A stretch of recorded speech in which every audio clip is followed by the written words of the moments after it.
Hey there, welcome to LSAT Demon Daily. I'm Nathan Fox, that's Ben Olson. We are the founders of LSATdemon.com and our weekly podcast, Thinking LSAT. Ben, we've got, I think, some kind of big news here. This is coming to us from a listener, Alex. Why don't you read it? Hey there, Ben, Nate, and other gang members. I saw this article and thought of you. I believe you've addressed this topic before. This piece was written after a new memorandum by the ABA was released. I have the link pasted below and the memorandum attached. I'm curious to hear your thoughts. I'm a new viewer and have fallen in love with both of your podcasts. Stay awesome. Okay, Alex. So check out the Above the Law article first so that you can get the headline. Okay. The headline says, law school scholarships are measured for the first time. The results are very white. Okay. It's surprising to see this out there talked about. We've mentioned this possibility before. We've thought talked this about was it likely happening, but we weren't for 1,000 sure. times. Yeah. We have talked about it 1,000 times. We have long known that scholarships and that the best opportunities that law school has to offer goes to those students who have high LSAT, high GPA. Well, guess what? Whiter, richer people have high LSAT, high GPA. So it's not shocking at all. Like, this news is not news to us. The thing that's shocking is that I can't believe someone else is actually talking about it. Yeah. So kudos to Catherine Rubino for publishing this article in Above the Law. Kudos to the ABA, or specifically the Data Policy and Collection Committee, for actually tracking this stuff. Yeah. But subhead here, it's worth seeing exactly who gets those big ticket scholarships. If you want to click into the actual ABA memo, it's what you expect. It's essentially unreadable, except for if you look at the data tables, you will see it there in just stark black and white. Yeah, so I'm looking at this first table, the full tuition scholarships. Yep. Yeah, and it says, of all the scholarships awarded, here are the percentages of scholarships awarded to each race. And so 70% of full tuition scholarships are going to white students. Now you might say, well, there's more white applicants. Yes, but white applicants only make up 61% of all law students. So the full ride scholarships are preferentially going to whiter students. That's exactly Next right. line. People of color is at 22.5%, but 32% of all law students are people of color. So they're getting a disproportionately fewer number of scholarships. Yeah, they are underrepresented in law school, but they're even more underrepresented in these scholarships that are awarded. Yeah. And that's the truly tragic thing about the law school financing game, is that they charge a tuition that hardly anyone actually pays 100% of. They give merit-based scholarships that are based on LSAT and GPA.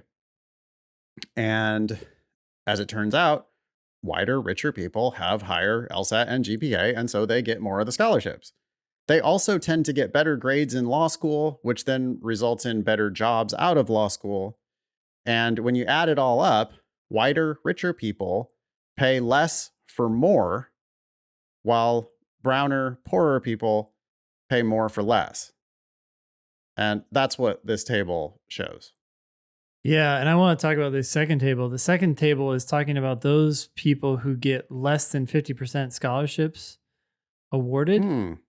And I think this is interesting because in this chart, 58% of white people get these less than 50% scholarships, even though 62% of white people are law students. Still 61%. Yeah, the second column there doesn't change. That's just the yeah, still the same.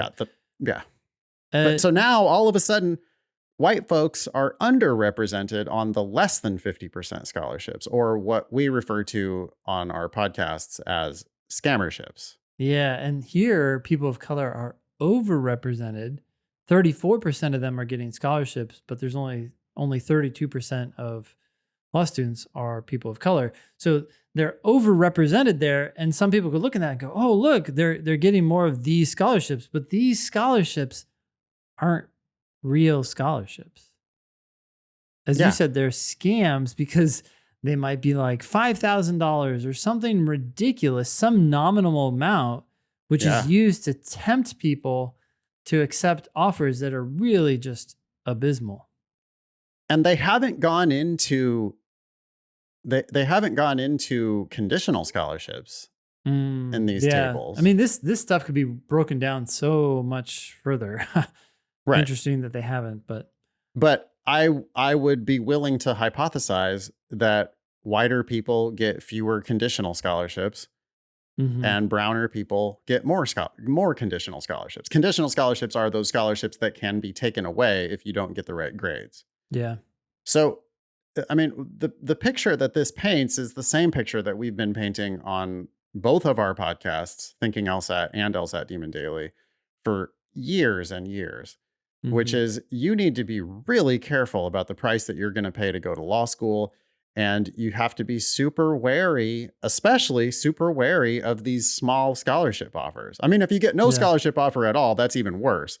But if you get a small scholarship offer, and here it's just like right there on the page that they're giving fewer of these small scholarship offers to white people. They're giving more of these small scholarship offers to Hispanic and Black people.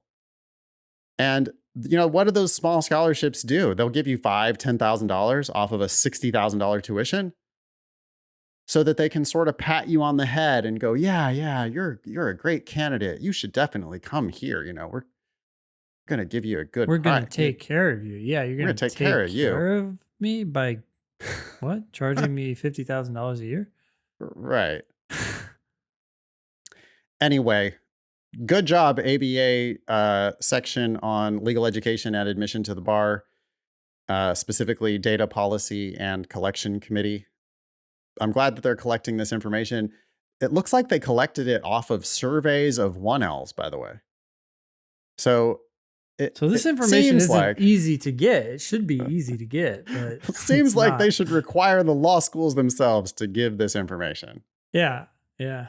Huh. I mean, I think that there should just be a clearinghouse, especially given the fact that we have a federal student loan policy or federal student loan program that is actually financing these law schools.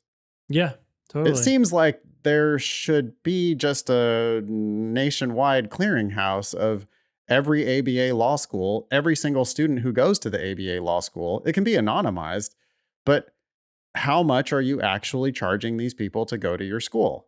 Yep. And that should be a consumer protection measure.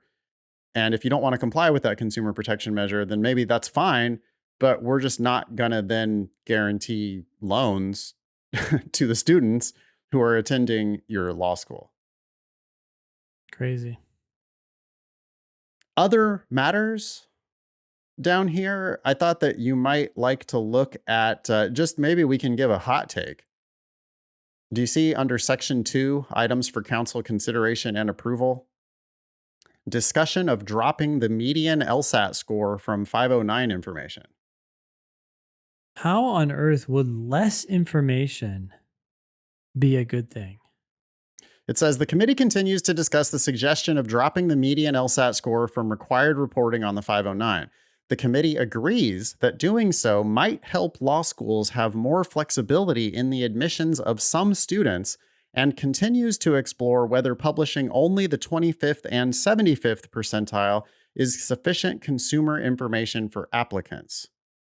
Okay, let me guess what's really going on here. The law schools don't want to be forced to give this 50th percentile number over to US News and World Report ranking, and they essentially have to do so if it's reported publicly on the 509. Yeah. Yeah, because I can't think of anybody else who doesn't want to report the medians. I mean, look, this section 509 If it were up to the law schools, they would release no information. Yeah. Because why would they? They would like to do what they're doing and make money the way they make money. Yep. That's what everybody would like to do, is to do what they're doing and not have anybody know anything about it. Yep. But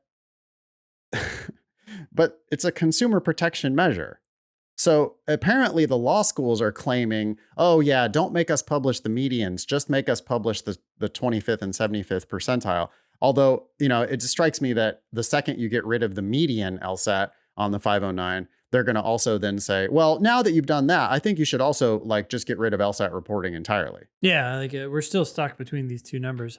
I wonder though, it does seem like given how rigidly schools do accept or deny people based on their scores in relation to the median, I wonder if that number was dropped, that could actually help the schools have more flexibility.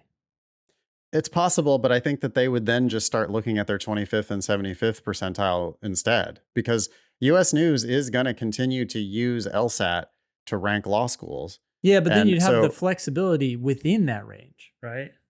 sure, but what if US News just decides to only look at the 25th percentile? I guess then you'd have flexibility on the bottom of the 25th. I mean, what's happening now is schools really care a lot about the top 50% of their class, Yeah. because it's the top 50% of your class that's going to define your median, right? It's going to define your median. Yeah. I suppose you could also think about that in reverse, that You it's could the say the bottom bottom is 50% gonna of your define class that's going to define your median. But it's the top that's hard to fill, right? It's the Right, top that exactly. they're really concerned about. It's easy to because- fill the bottom. It's Yeah. hard to fill the top. Yeah. So if they get rid of the median LSAT, then what's US News to do? I mean, I assume US News, if they're ranking and they're going to use LSAT as part of their ranking, then they're going to just start looking at the 25th percentile. Or maybe they would look at the 25th and the 75th percentile. But And have I don't like see a- how it's going to actually give any more flexibility to the law schools. I mean, well, no, it gives more. It depends on what US News does, I suppose. But if they look at the 25th percentile instead of the 50th percentile, I don't think it changes anything at all. Because the 25th percentile is hard to fill, so law schools are just going to then become super rigid about the 25th percentile. Maybe that only affects 25% of the class, so it does actually give them more flexibility. But if US News instead says, well, what we're going to do is we're going to take the midpoint between your 25th and your 75th, or we're going to take the mean of the 25th and the 75th. Actually, that would then put more pressure on everybody above the 75th, because I don't know that the 75th even matters right now. Yeah, I'm not sure it does either. If the rankings agencies aren't concerned about it, then I don't think the schools probably are that concerned about it. Yeah. That said, schools do worry about your LSAT independent of what the rankings agencies do, because schools think that LSAT is a good predictor of how successful you're going to be in law school. Anyway, hot takes. We would be interested in listener perspectives. Maybe it's a good time to invite people to tell us what they think. Please do. You can email daily at lsatdemon.com if you'd like to ask us a question or share some LSAT or law school admissions news. Thanks for listening.